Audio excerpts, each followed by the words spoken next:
my dog Max just wants to say hi really quick. Max is really here to give you all the love and support as you move into end of year fundraising and Giving Tuesday. And he doesn't bark, so he's invited as a very special webinar guest. I'm going to tell you guys, type your questions anytime into the Q&A box, and I'm going to be chatting you up in the chat. I absolutely love fundraising. I think that we as fundraisers have the best job in the whole world when I'm not helping people with their fundraising. And I put a link to my monthly membership in the chat. I am raising my twins who just started college. And one is at Elon in North Carolina. My daughter and my son is at Fort Lewis in Durango, Colorado. And I'm a very, very happy empty nester. And type me into the chat if you're a happy empty nester too. I've been reorganizing everything in my house, and it's so satisfying. Um, so yay, we've got another empty nester in the chat. So we're talking about Giving Tuesday and year-end fundraising for all my beautiful procrastinators.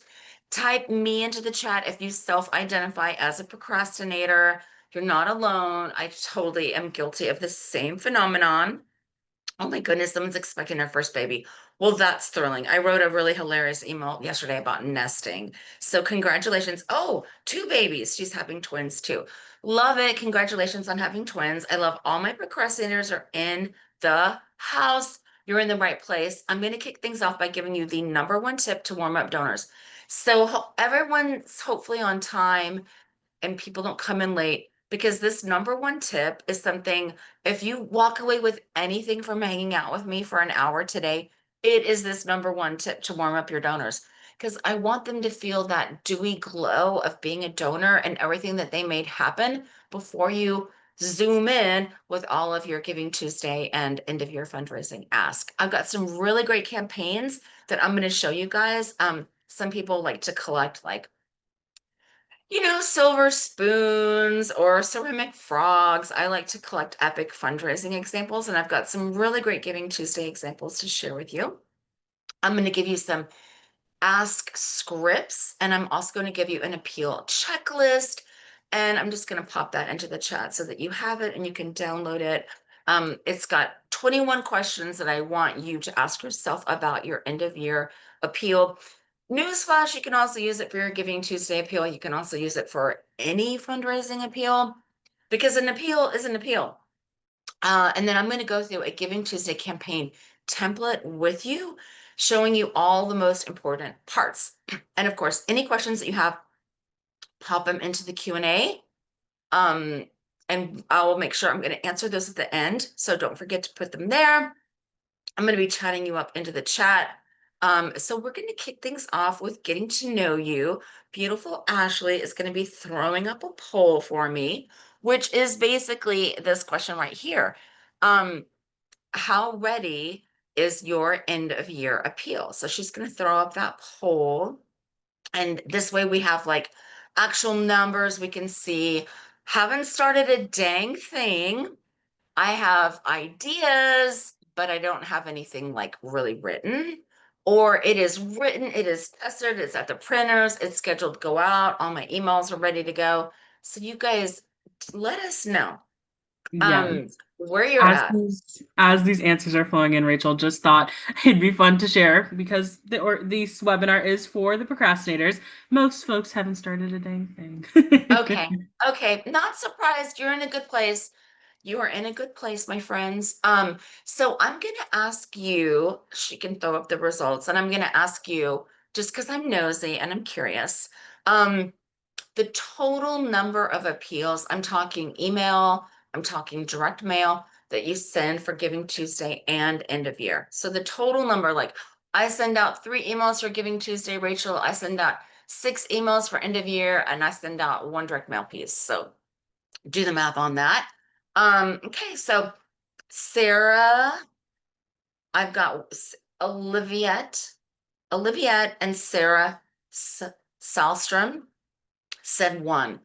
No, sirree, Bob. No, sirree, Bob. 1 is not enough. No, 1 email will not do. One direct mail, okay.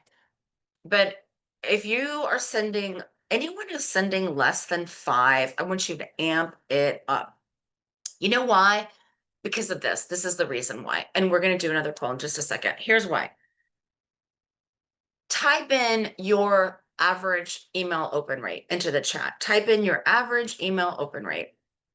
And someone said zero. Grace, I don't know what's going on. We're here to raise money. You got a big mission. You got stuff to do. Yay, Danielle, who's sending out 10. Yay, Crystal, who's sending out 10. Yay, Marie, who's sending out 8 to 10. Meg is sending 20 to 30. Look at Meg. Look at Meg. Okay. So Elena's open rate is 40%. Marilyn's is 59%. Suzette is 15 to 20. I'm guessing that's her open rate and not how many appeals she's sending out. But look, Kara's email rate is maybe 10 to 50%. Okay. So let's take Kara, for example. Let's pretend like Kara's email open rate is 10%. When Kara sends out an email, I don't want Kara to think, oh my God, I sent out an email and 10% of my donors read that email or 10% of my list read that email. I want Kara to send out an email and say, I sent out an email, but you know what? 90% of people didn't see it. I better work really hard to send out another email that's got a great subject line and really great content. That's what I want you to do. I'm really passionate about this topic. One email will not do. And another thing, and I'm going to let Ashley throw up the next poll. Here's another thing. A lot of people tell me, well, I haven't emailed to my list in like so long. So it's probably this, I'm probably going to really kill at this end of year because they're not like tired of hearing from me. No, it doesn't work that way. You have to send great email with great subject lines and really great content that gets people to open it. Going dark and like, going under a rock and not communicating with people is not going to boost your open rate. It's going to hurt your open rate. Okay. So John's open rate is 8 to 10%. I'm just going to put this into the chat. I'm really passionate about email. Love email. It's like my favorite thing. I mean, other things, but one of my favorite professional things is email. And I'm going to invite you to consider I have my monthly program. It's only $49 a month. Email is definitely something I talk about a lot. How to write really great email. If your average open rate is 8 to 10%, something is going wrong. I don't know if it's your subject lines. I don't know if it's your format. Something's going wrong. Michelle says our org is limited in capacity to compose and send emails. Well, you've got a big mission to fill, and this is what you can scan to get the slides, friends. You've got a big mission to fill, and if you don't communicate and tell people about your mission, how they can fund it, and how they can support it, it's going to be hard for you to raise money. And on the flip side, you also need to communicate to your donors how they're making a difference. So, like, kind of hiding under a rock isn't really going to amplify your message. It's going to make your message a lot quieter. This is a checklist. You can scan this to get Destiny's got a 47 to 50% open rate. Go Destiny. Allison's a new org. They're building their brand. Good for you. We all got to start somewhere. Kara says, I feel you need to send out maybe 1,000 emails to get 50 to 100 people to either show interest or actually donate. Well, 1,000 emails is a lot. We're not going to send 1,000 out. Everyone's probably going to unsubscribe if you send out 1,000, but you need to send really good emails. And I'm going to talk to you about doing that. I put a link in here. If you want a little help with your end of year fundraising, I'm doing a copywriting workshop tomorrow. Love to see you in it. But all I do in this workshop, it's a 90-minute workshop, and you get a workbook. And I encourage you, if you need a little help with your fundraising, consider checking it out. I put the link in there. So here's my first tip. This is if you pay no attention, if there's a really cute cat video on Facebook and that demands your attention for the rest of today, as long as you know this one thing, and just to reemphasize this, like Max is like, pay attention, everybody. Max really wants you to do this one thing. Okay. And now he's going to go back to sleep. The number one tip to warm up your donors is to show them the gratitude now before the tsunami of all of your Giving Tuesday and end of year fundraising appeals. This is the time to warm them up with gratitude, with sheer appreciation. Make them feel like the heroes that they are. Let them know some win that their giving made possible. I don't care if you just sent them all a really great stewardship piece a month ago. This really genuinely helps. This is a postcard. I'm grateful for you. And it's signed by two of the staff members at the nonprofit. Super cute. Wasn't expecting that. Type me if you like texting and you get upset when someone leaves you a long voicemail that could have been a text instead. Type me into the chat if that is you. Yes, we are. Me, says Liz. I'm with you too. The worst thing for me, this really drives me crazy. I need to just tell my friend this because, like, she's driving me crazy. She does this thing where she will text me a freaking recording of her recording something. Sometimes she does it, and I can tell she's eating cereal, which is like a really big pet peeve for me. So, and I'm like, dang it, she could have just texted me this. She could have used voice dictation. Yeah, there might have been a typo or two, but I'd rather skim through that than have to listen to this thing with people eating cereal. I'm not down for it. Okay, Mary doesn't have the capacity to text her donors. Newsflash. Everyone has the capacity to text their donors. Everyone. I have the capacity, if I know Ashley's cell phone, to text her. And I might just surprise and delight her if I do. These are stewardship text messages. It's not too late to start with a postcard. You can probably easily get one printed really inexpensively, but everyone can text. This is one-to-one texting. Imagine this is from the ARC, and we all know what the ARC does, helping people with mental disabilities. Your mental intellectual disabilities, your gift is giving Charlie dignity, hope, and the chance to live independently. Thank you. Just a sweet love bomb, just a sweet little love. I'm thinking about you. Thanks to you, Sunny's living out her best life, chasing balls at the park. Just something loving, something sweet. Mary says, I don't have mobile phone numbers for many of our donors. She has some, she does. I can tell because she said many. Do they really want to text on my personal phone? Boundaries? Boundaries? Okay, here's the scoop. The scoop is this. Texting is the 21st century version of a phone call. And if you send something that's sweet and that's kind and that just says, I'm thinking about you, saw this, thought of you, this success story we owe to you, just thinking about you. I'm not asking you to have a conversation. It's just something short, something sweet. Thanks to you, um, these lovely kindergartners just got backpacks to start school with. You're the best. Like two sentences, super, super, super short. You can use your phone to send a text. You can use your phone to do it. Um, this is just an easy way to do great, thoughtful stewardship and to warm people up. You can also use a ton of different platforms, a ton of different platforms. Um, will let you send text messages to your donors. But you can also use your phone. Okay, this is the part that you're stressed out about right now, the solicitation, whether it's face to face, whether it's on the phone, whether it's your email, whether it's your direct mail. I get it. I hear you. I'm here for you.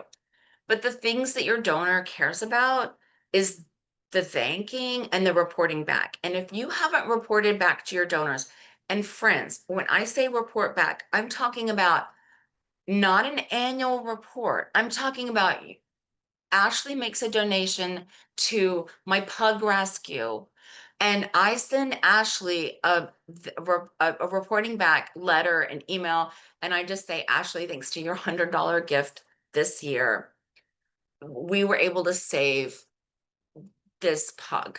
We found this pug, with mange, an open wound, blah, blah, blah. But thanks to your compassionate heart, Sparky is now chasing balls in the park, living his best life. Just one story, something simple, just to tell them how their gift made a difference. Kara said, I would rather get a text than some long-winded, mind-rumbling numbing email. Okay, that's fine. That's fine. I feel email has jumped the shark. Okay, well, I want you to write great emails. That's what I work really hard to do. I'm not bragging. I wrote a really great email yesterday. Um, And I got a really great response from it. If you like email, sign up for my emails.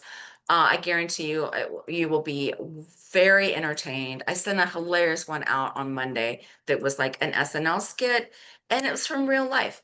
Thanking and reporting back are like giving your donor actual hugs. And I want your donor to get a big, beautiful hug before they get 7 solicitations from you. I know what you're thinking. So I've got some naysayers in the house. I've got people who are like, I don't know. I don't know. She's saying this. Is this true? Can I trust her? Will this really raise me more money? People, this is one study. This was a study from Planned Parenthood, and this is people who got an extra thank you. Those who got the email gave $45 more than those who didn't, and that was a 67% increase in giving. So a lot of executive directors, board members, people who don't really understand fundraising spend a lot of time talking about, um, oh, we need to acquire new donors. Well, acquisition is a cost center. Retention is a revenue center. And that's why reporting back is so important. Um, so important. Okay, so Giving Tuesday is December 2nd. In case anyone didn't know when it is, that's 40 days. If I did the math right, and maybe I didn't because I do have a cold, but that is 40 days away. Procrastinators, we're going to get busy. We're going to work with what we have. We're going to do the best that we can with what we've got. Okay, so if you're telling me I'm a one-person shop and I have, you know, I have 3 kids under the age of 5, and I've got a lot on my plate. I hear you. You're going to start where you are. You're going to use what you have and you're going to do what you can. You're just going to do the best that you can. Okay. Best that you can. It's Giving Tuesday. It's not Asking Tuesday. So I'm going to show you some really great examples from my Fundraising Hall of Fame. This is an organization in the UK. This is the Marie Curie Foundation. And they were really afraid of cannibalizing their existing appeals. They had a really robust appeal schedule coming out the door for end of year. They wanted to boost giving. Their teams were feeling overwhelmed. They were afraid that their messaging was going to get lost in the crowd with Giving Tuesday. And they decided they wanted to try something different and really focus just on making donors feel engaged and special. Okay. So these were their challenges, these were their opportunities. And I'm going to show you exactly what they did because it's awesome. It's awesome. Before I show you their example, love this postcard. So this is Meals on Wheels, San Francisco. Giving Tuesday is a team sport. It is a very social, philanthropic holiday where everybody and their dog, you know, yeah, I'm talking about this guy. Everybody and their dog is out there giving, right? And they're like, I just gave to this. I just gave to this. So I love this little sticker I gave Giving Tuesday. Super cute. I love stickers. I have an entire like box of just stickers. Like it's a little like box that my friend had when we were kids and I inherited it. And I keep all my stickers in it. I absolutely love stickers. I go bananas when I vote. I'm just like all the stickers, give me all the stickers. So I think this is really fun. It's inviting people to donate. It's inviting people to wear their sticker, and it's inviting people to share and take their selfie. This is a really great, solid Giving Tuesday campaign.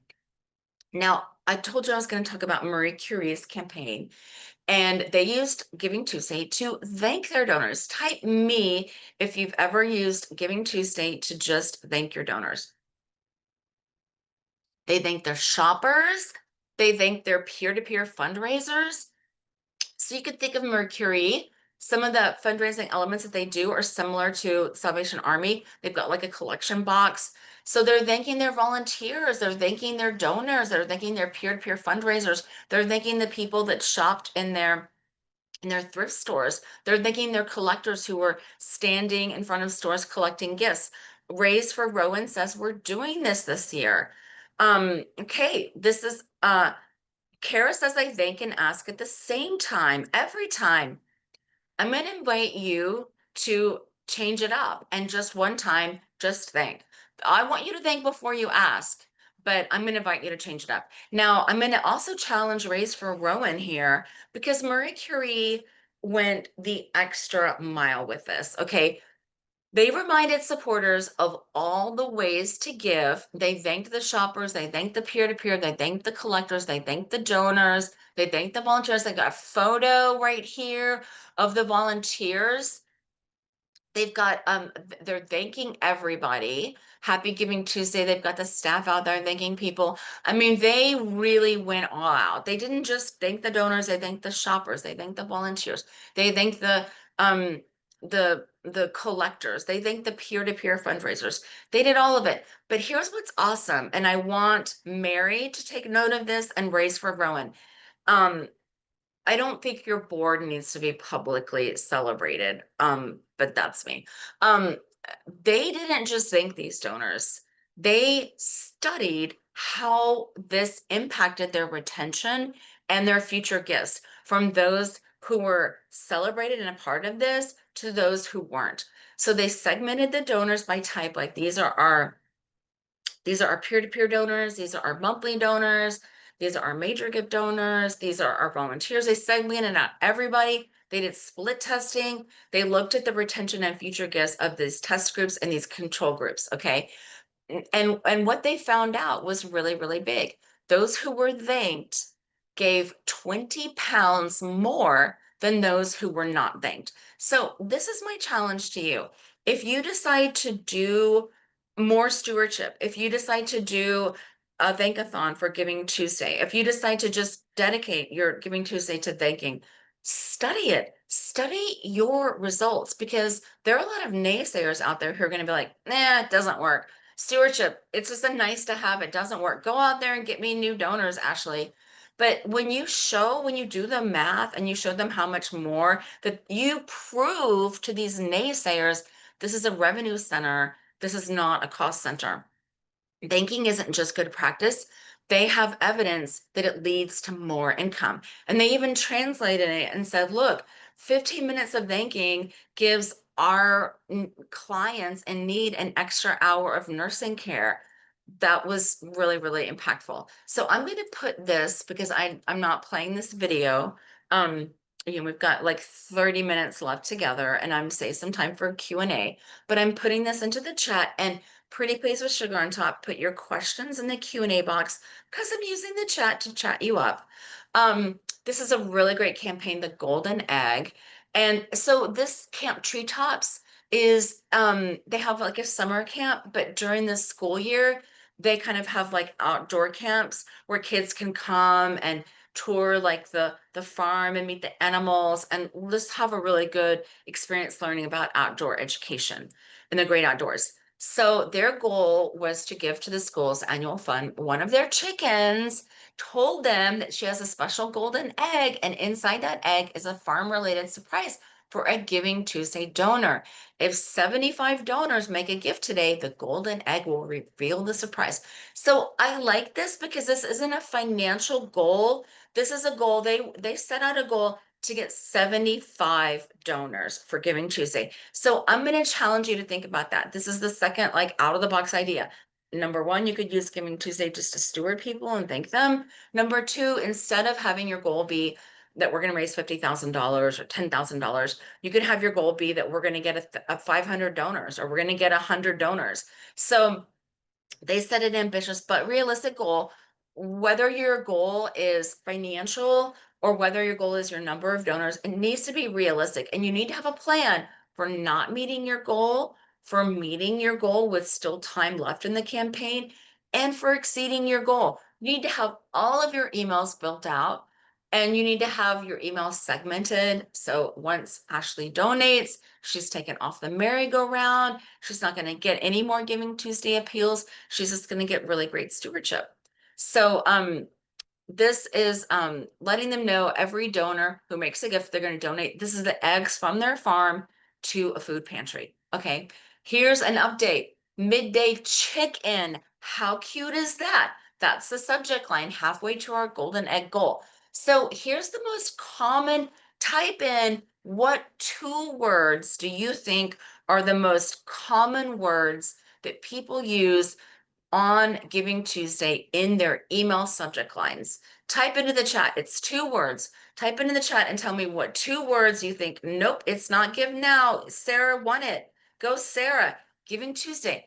Every single email in my inbox, in Ashley's inbox, it's going to say Giving Tuesday. Giving Tuesday. Did you know it's Giving Tuesday? Today's Giving Tuesday.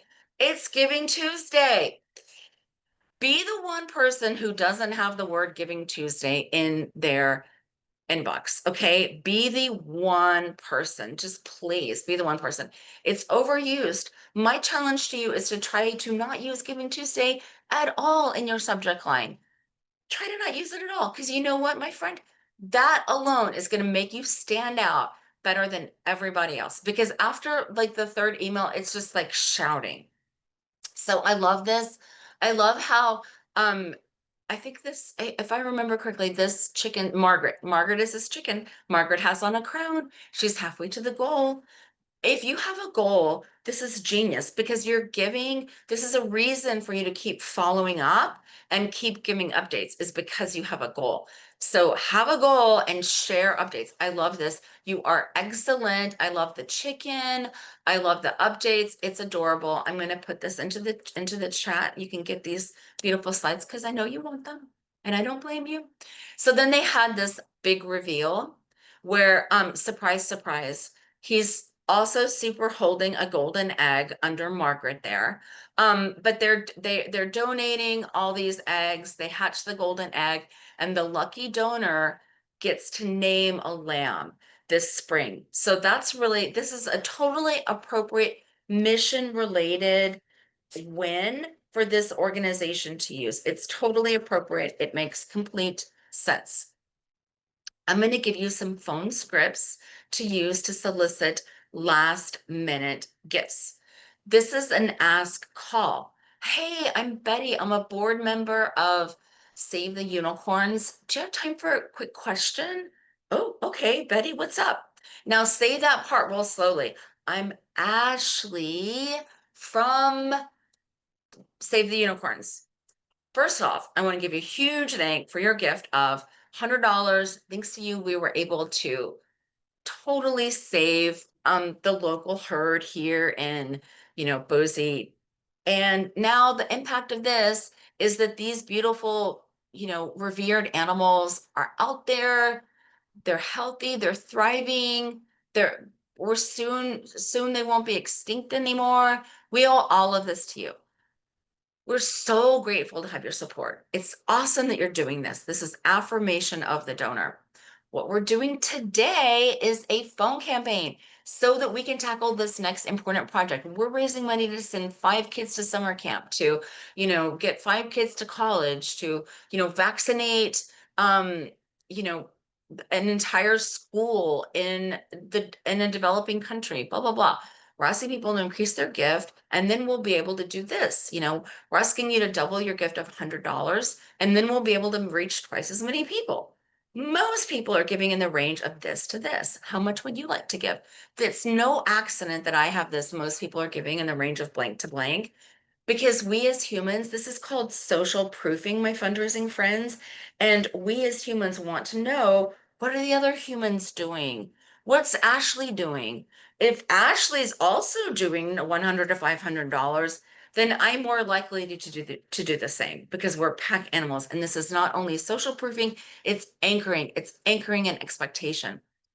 So if you've got a question, put it into the Q&A because the chat is like fast and furious. I'm looking at you, Katrina. So that's some examples of some ask scripts. Again, when you're saying who you are, go really, really slowly. Start by thanking the donor. Tell them what impact their gift had. Affirm them. Let them know what you're doing next. Make it tangible. Amy asked, and Amy, everybody put your questions in the chat. Where do you get that range from historic gifts? Sure. Yeah. I mean, it can be, you can group, you can look at your average gift. I mean, the thing about using ranges like that is you can do segments based on what your donors have given, and you can do ask strings and put that in the Q&A, and we can dig into that a little more, and you can tell me more about what your questions are there. So I'm going to walk you through a start to finish Giving Tuesday survival guide. Okay. The first thing I want you to do, aside from putting your questions into the Q&A box, my friends, there's only 5 in there. If you put it in the chat, I may not see it. I may not answer it, is find a match. Right now, it's October 22nd. This is the most urgent thing that I want you to do right now for Giving Tuesday or for end of year, either one. Find a match. Matches are magic, okay? They are absolutely magic. They have a huge impact on increasing gift amounts. Someone asked, how do I receive your handouts? And I'm going to put the link in here. My beautiful friends, this is where you can go and download my handouts. So right now, find a match. You can get, yes, you can ask a company to do a match. They may have already made commitments. It is October 22nd, and some of us are procrastinators, but you could group together some of your major gift donors together to be a match. Like you get 5 people who are all doing $1,000, and you say, we'd like to leverage this as a match. You need to communicate to your audience how the match is doing. You need to communicate to them how the match is doing. And you need to make sure everybody knows how the match ended. If it ends well, I guarantee you, all those beautiful major gift donors will want to do it again next year. Matches typically boost giving 15 to 50%. And here's something important to know about matches. You want to use very particular language. You don't want to say double your donation. You want to say double your impact. Every dollar goes twice as far. Every dollar is matched. Help twice as many hurting kids. And you want to do the math for your donor, meaning you need to say your $50 becomes $100. Your $250 becomes $500. Yes, I know that we know how to do math, but doing the math from the donor for the donor has a really big impact on lifting, on them deciding to make a gift and making a bigger gift. Update your donors on the match results. How cute is this puppy? Oh my God, that freckled nose. Rachel, you met the match. That's $10,000 you turned into $20,000. Make me feel like a total rock star. Make me be so proud I gave. Thank you for showing animals the best that humans can be. I love this. This is absolutely beautiful. This was done by my friend Julie Edwards, who used to be the executive director of the Humane Society of Northeast Georgia. I also want you to prime your audience. So type me into the chat if you send out something before Giving Tuesday starts to get people excited. Maybe you do a little bit of a teaser. Type me if you, yay, Daniel does a teaser. Okay, so I love that. Teasers are great. They get people excited. Now here's an example of a really great example, hit by a train and homeless, emergency surgery, then adopted, only being reunited a year later and finally finding her forever home. You've been with Siva every step of the way. Thanks to your generosity and Giving Tuesdays past, Siva spent the last year in the home of her dreams. So this beautiful, beautiful email that was sent from Sam, who used to work at Humane Society of Northeast Georgia with my friend Julie Edwards. This was a warm them up email that they sent to all of their donors before Giving Tuesday. These are the donors who gave to Giving Tuesday the year before, got this beautiful warm them up email. You are smart. Spend your time doing this. I know you want to spend your time on your appeals, and I want you to spend your time on your appeals too, but you would be smart to do this. So I'm going to walk you through an example, and you've got access to these slides, and I put the link into the chat where you can get the slides, and I'll pop it in there again. But what I'm walking you through is a template. This is kind of like made up Giving Tattoos Day, not a holiday that I want to celebrate. Okay, I've got two 18-year-olds. They both have tattoos. I wasn't a fan of that. Have being their mom, not a fan. My son is allowing me to take him to get many of his tattoos removed. They were stupid decisions in high school, like stick and poke thing at a party in high school. But but preach. I mean, he loved tattoos. He loved tattoos. Obviously, Giving Tattoos Days is not a real holiday, and obviously, this is a template. So this is like the teaser email. Love this. Um, you may, if you can't see my handouts, you should get, Christopher, you should get an invitation to enter your email to download the handouts. And if you can't, you may have pop-ups blocked, but you can try that page in a new window. Try it in a new window. Try it in a new browser. Okay, so here we go. This is a save the date. Save the date. Tell your friends. Make your mark. It's a teaser. Consider a countdown clock on your homepage if you're doing teaser emails to get people excited and drum up all the enthusiasm around all this. Now it's starting. Giving Tuesday starts now. This is the why, the what, the when, details about the matches, the challenges, the incentives, where the money goes, and how to give. Okay, so this is like the launch one. Um, this is your launch email. Okay, Katrina has a save the date going on November 4th. That's interesting because Giving Tuesday is December 2nd. So I'm a little confused about that, but maybe you can tell me what's up.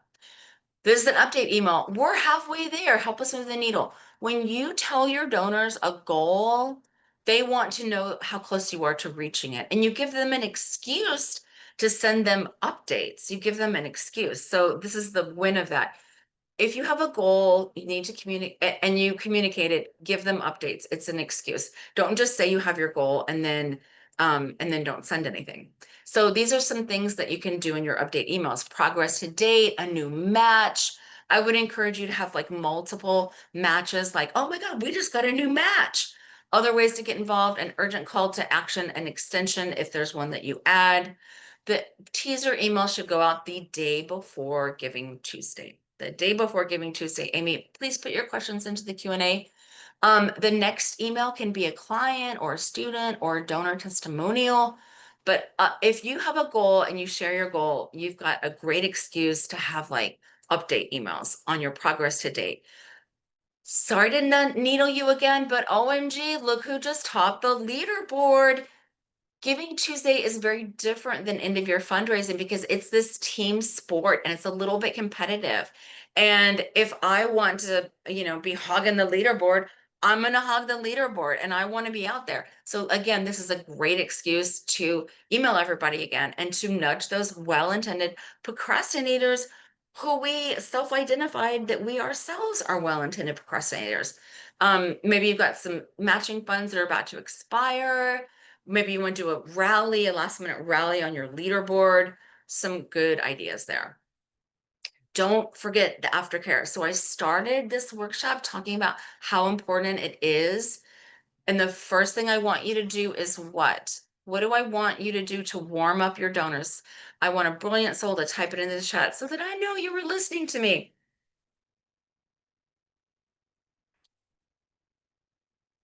Gratitude. Thanks. Yes, I want you to warm them up with a thank you. You can do a thank-a-thon. You can order pizza, give people scripts, have volunteers help out, have board members help out, make it fun, have prizes for the person that got the most voicemails. Yes, leave a message, but have a script that sounded like a human wrote it. All fundraising communications should sound like an actual conversation. So don't forget the aftercare, okay? Be ready to thank these donors. Be ready to celebrate these donors. I want a warm, effusive email thank you autoresponder. I want them to be taken off the merry-go-round. If Ashley gives to you and at 8 a.m., she sent a teaser email the day before, if Ashley gives to you at 8 o'clock in the morning, Ashley should not get 5 more emails inviting her to give. You know what's going to happen to Ashley if she does that? She's going to unsubscribe from your list and not donate again. She's not going to like that. If there's anything we're not ambivalent about as Americans, we expect fantastic customer service. So type me if you are picking up what I'm putting down and you are planning to take donors who give to Giving Tuesday off the merry-go-round and they're not going to get more appeals on Giving Tuesday. I want you to thank them. Can you ask them to give for end of year? Of course you can, but not for Giving Tuesday. Okay. Type help if you're planning to give the same emails. If Ashley makes a gift and she's still going to get 5 emails because you don't know how to segment. If that's you, type help. No one's typing help. Okay, good. Okay, Kimberly and Grace need a little bit of help. type Kimberly and Grace, if you typed help, type into the chat and tell me what email service provider you are using. Type it in, Constant Contact, MailChimp, whatever, whoever it is, type it in. This is an example. This, they're thanking them, they're showing how much they raised. Blackbot. Okay, there's no excuse. Bloomerang, Blackbot. If you're using MailChimp is an email service provider, but it's not a donor database. So you have to use tags in MailChimp and groups in Bloomerang in order to make sure that those people don't get the same communication. Um, every action, all of you, every action, Bloomerang, every single one of you can do this. And I encourage you to do a tech support ticket or Google the knowledge library, because this is not acceptable. You are cannibalizing your results for end of year fundraising, and you're going to make your donors mad. And you're kind of hurting my fundraising heart just a little bit, and Ashley's too. And we don't like that. We want your donors to feel good. If you're using Constant Contact or MailChimp, then you are using tags. And if you're using another platform like like Bloomerang that uses groups, you can connect these two things together. You can also use Zapier to connect. Um, it is you can do so much goodness that doesn't have to be manual. It's a beautiful thing. I'm going to share the word. It's called automation. It's called automation, and automation is what you're going to use to do that segment. You're going to have a rule in your automation that if I am added to this group of donors, or if I get a tag that says donated Giving Tuesday, then I'm going to suppress them from getting additional appeals. It's called automation, and it's a beautiful thing that makes life easy. So if you want a little bit of training, if you've enjoyed hanging out with me today, and I'm going to answer these questions that are in the chat, and I'm going to invite Ashley's going to ask you if you want to hear from me. This is a workshop that I'm doing. This workshop's happening tomorrow, and it's all about copywriting. It's all about what to write in your end of year appeal. I just put the link in there in case you're interested in signing up. I'm also going to put the link in here to my appeal checklist. But if you want to hear from me, not only do I give you invitations to workshops that cost $0 and advice, I also work really hard to make my emails hilarious and entertaining. And if anyone's on my email list and they think so too, let us know in the chat. I mean, sometimes I spend hours. Yesterday in my email, I spent 3 hours on it. But you know what? It was a really good email. And I got a good response. So I'm going to go ahead and answer some of these questions. Daniel asked, what happens when people feel fatigue and unsubscribe? They unsubscribe. And what makes them feel fatigue is getting bad email. It's getting a ton of ask and no thanks. It's getting email with boring subject lines. It's getting email with boring content that isn't helpful or relevant to them and doesn't make them feel good. That's what happens when people feel fatigued. I don't want you to lose a lot of, I mean, I want you to be a great copywriter, and that's why I'm doing a workshop on copywriting tomorrow. Yay, Maria says, I really like her emails. I learn a lot and I laugh. Thank you. Thank you. Let me know if you got Mondays. I sent a spicy email on Monday. It was spicy. It was hilarious though. But anyway, people now, if you're writing great emails, I don't want you to sweat your unsubscribes, because people are unsubscribed. But if you're like the people who called out for help in the chat and they're sending 5 emails out without any segmentation, and I'm making a gift and Ashley's making a gift, and we're still being asked 5 more times to make a gift for Giving Tuesday, then you have a hot mess on your hands, and we want you to stop doing that. We want you to use segmentation and groups and tagging so that you're not doing that. Maria asked, should you send an annual appeal letter to someone who recently donated? Here's the virtuous circle, my beautiful friend Maria. We ask, we thank, we report back. Okay? Just like the shampoo bottle. Lather, rinse, repeat. Type me if you wash your hair twice. I don't, that feels like I'm wasting shampoo and wasting conditioner, and that stuff's expensive, so I don't do that. But that's in fundraising, it's ask, thank, report back. You are ready to ask them again if you have thanked them and you have reported back to them, meaning you told them how their gift made a difference. Um, so yes, if you've thanked them and you've reported back, send another. So here is the question. I'm going to keep answering these questions. And again, there I just put a link in here to my checklist. It's got a checklist of like all the things that I want you to be asking, checking on your end of year appeal to make sure you did. Marilyn asked you, I thank those on my mailing list in general, and even if I have no donors, would that increase my donor pool? No, it would not. If you don't have, no, then we're not doing that. We are going to thank donors, and that's another important segment. I want you to thank your donors. I don't want you to thank prospects who haven't given. The greatest gift we can give our donors is the gift of feeling known by us. And it's up to you to make your donors feel known by you. Carolyn said our CRM generates an automatic letter. Thank you for a donation of blank, blank, blank. Does this make an impact on a donor as a thank you card? You can edit that automatic letter, Carolyn, and I want you to edit that automatic letter. I don't care if it has a dollar amount, but I want you to edit it. I want you to edit it to have a great opener, like you just did a wonderful thing, and to tell them exactly how their gift is being put to work right away, making a difference. And I also want you to tell them how they're gonna hear from you next. And if it's a new donor, I want you to tell them, wow, we are overjoyed to receive such a generous first time gift from you and to welcome you into our donor family. Moving right along now, Sarah has a question. Is it better to do the social proofing? This is an interesting one. I'm going to pop my link to League of Extraordinary Fundraisers in case you want a little bit of help from yours truly. Is it better to do the social proofing with the range or to base how much you ask them for based on what they have given before? Base it on what they've given before. We never do that with emails. We only do that in appeal. Yes. I would base it on what they have given before. And you could do like segments of groups of what they've given before. You could also do a custom field that's in there for what they've given before. If you have Razor's Edge, if you have Blackbot, if you, which are the same thing, if you have Bloomring, if you have every action, you can do that.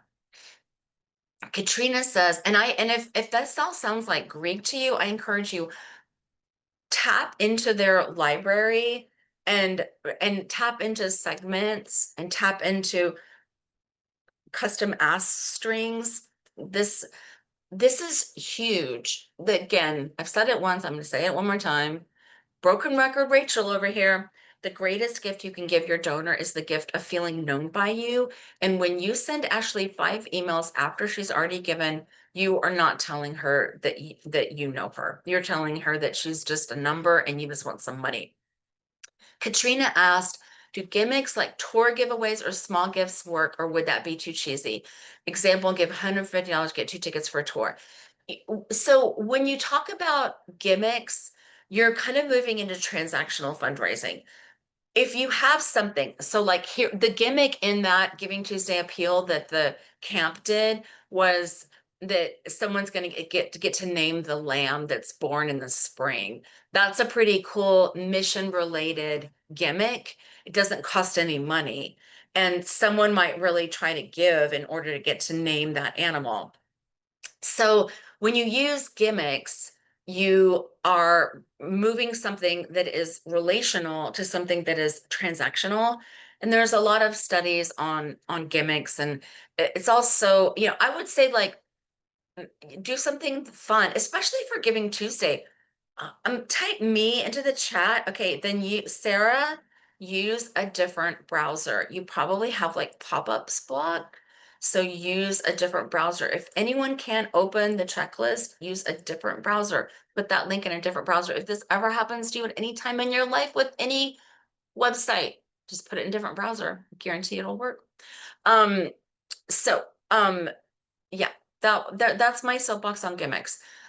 Elena asked, we have evolving accessibility standards. How do we change it up on social media, emails, text, if we're advised to steer away from photos with text on them or posting graphics only? This is kind of like a pretty advanced question. You're going to do the best that you can with what you have. Um, that's kind of an advance. We were joking earlier about like Mad Men questions, like here, write my appeal. That's kind of falls into that category. Do you thank monthly donors every month? I do thank donors every month, unless I have communicated, and every month it's a different thank you. Unless I have communicated with my monthly donors and I've told them otherwise, unless I tell them, we're so thrilled to have you as a monthly donor. Every quarter, we're going to be giving you a personal update on how your gift is making a difference. But just like you should have a stewardship plan, and I'll give you one for free. Just like you should have a stewardship plan for all the donors that you have, you should have a stewardship plan for your monthly donors, and you should have it really be planned out in terms of what communication are they getting from you, when are they getting it, and in all of that communication, you want to let them know, I see you as a monthly donor. I value you as a monthly donor. In your Giving Tuesday appeal and your end of year appeal to monthly donors, it needs to say, we love your support as a monthly donor means everything. Thanks to you, this great success. This great success. So again, this is my third time to say this, but I'm broken record, Rachel. the the greatest gift you can give your donors is the gift of being known by you. And you can ask your monthly donors for a Giving Tuesday gift, and you can ask them for a year-end gift, but you need to make sure that they know they are a monthly donor and they feel appreciated from the outset. So Crystal asked, and I've got 5 more minutes here. If you're starting out with emails that give donors and tell them what most people are giving, how would you like to give? If you're new and don't have the history, do you set a range? I feel like people got really tripped up on that. That was an ask script over the phone. That was not an email. Use that on the phone and look at those donors and what they gave before. Okay, that is not an email. That was an ask script.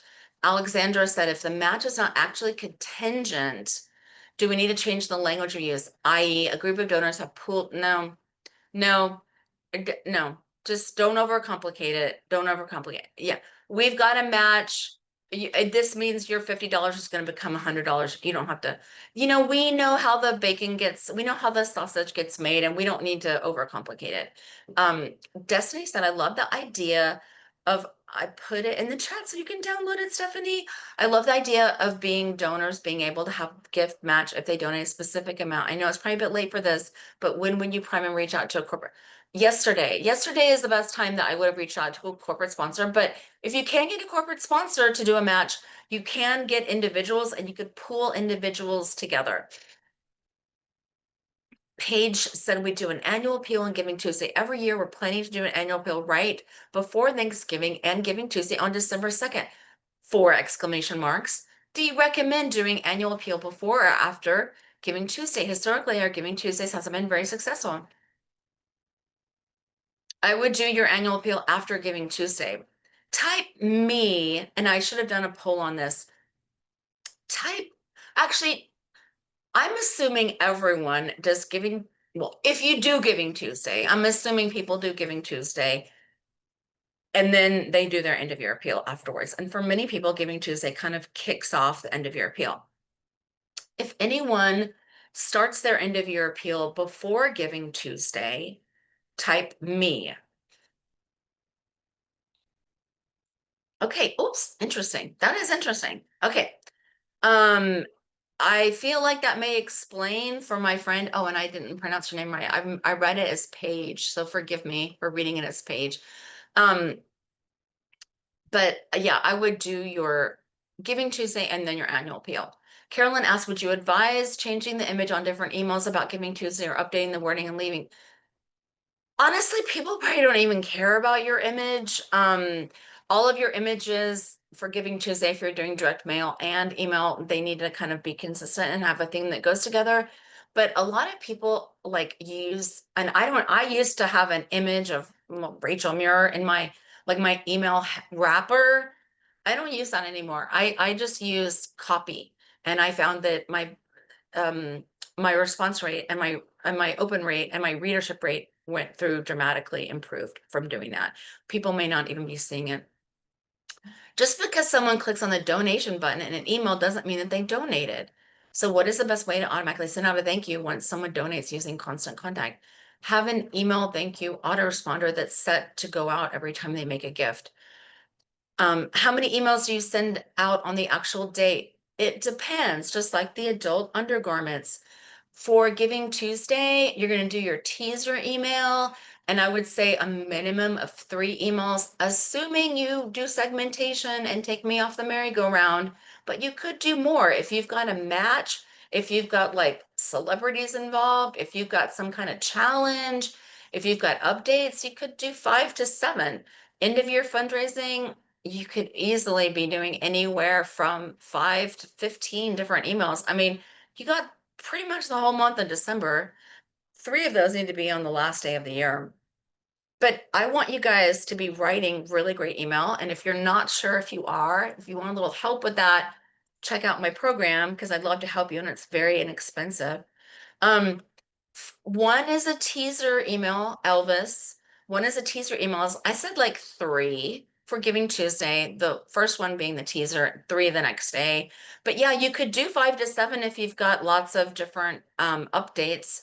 Um, no, Meg, if you go back and listen to this, I actually said that you can send me your end of year appeals if I gift you on Giving Tuesday, but you have to thank me and then you have to report back and tell me how my gift made a difference. If you don't do those 2 things, then no, do not send me an appeal because I'm not ready to give again until I know that my gift, my first gift, made a difference. And if you can't tell me that, don't ask me to give again. Sarah said, how soon should we start sending emails and posting on social media about Giving Tuesday? I mean, like the day before is fine, but have it all scheduled. Click rates, open rates. Yeah, that's a good way. That's a good way to determine if your email is good, your open rates, 100%. I already answered that question, Sarah, so you're good. Does thanking need to be with each individual donor or does a monthly? Oh God, oh God. I'm so glad that Yeah. Alexander asked this. Oh girl. A freaking monthly newsletter update is not a thank you at all. It's a newsletter. Most people aren't even going to read it. And it's not even targeted at donors. You just told me it's a newsletter. Now, some people have donor newsletters, and some brilliant people raise like thousands of dollars with donor newsletters.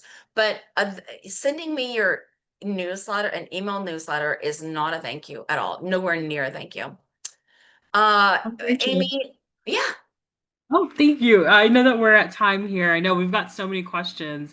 I'm not sure if we're going to be able to get through them, folks. There's like, you guys had some fabulous questions, I will say. Did you want to take this last one? sure. Okay. Um, okay. I put in my league link. If you liked this and you want some more help from me, I'm doing this tomorrow our workshop's 90 minutes, but it usually goes like 2 hours because there's so many questions about end of year fundraising. I'm gonna take this last question. Mary said, yay, Angela, thank you. Love that. Um, Mary said we have an early childhood center, but I'm anxious about posting photos of children online. Do you recommend those stickers on kids' faces so you can't see them? But those cute children are really what makes people want to help. Actually, cute. I want the cuteness and the stewardship. I want like a more neutral expression on I mean children are cute already, but I want more of a neutral expression on in your appeals. But I would say just use stock photography if you don't have permission to use your other ones. And I would say don't use the first photo from the most popular free like stock photography, like dig around a little bit. And that's what we have time for. I loved getting to be with you. I got a lot of love in the chat. And if you want a little more help from me, check out my workshop. It's happening tomorrow. It's only $49. And I think and just the before and after appeal makeovers will supercharge your end of year fundraising like nothing ever because you can see what was wrong and how it was made right. So I'm going to give the baton back to Ashley. I loved getting to be with you guys today. Thank you for coming. Yeah, Rachel, thank you so much for giving your expertise and your knowledge to folks on the line. Folks on the line, thank you so much for spending an hour with us, and thank you for such great engagement in the chat and Q&A. I do have one last poll for everyone. If you want to stick around and answer whether or not you're interested in checking out some of our tools and services that can help you all manage your year-end fundraising, went ahead and put that up. So I'll let you all fill that out while we have the last couple seconds here. And thank you for giving us your time and a couple extra minutes. It is not lost on us that I know this time of year is very busy for nonprofits getting ahead of things, planning for year-end Giving Tuesday, and just your general life. So we really appreciate you giving us an hour and some change of your time. Next week, we are also doing a webinar about our recent AI launch with Bonterra Q. So feel free to reach us at that webinar as well. I'll go ahead. You'll be receiving invites from the Bonterra team on that, but we hope to see you at that session as well. And for everyone on the line, again, thank you. Thank you so much for your engagement in the Q&A. Thank you so much for giving us your time. We really appreciate it. And we hope that you have a great rest of your afternoon or your morning, depending on where you are. And we hope to see you next week and beyond. Bye, everyone.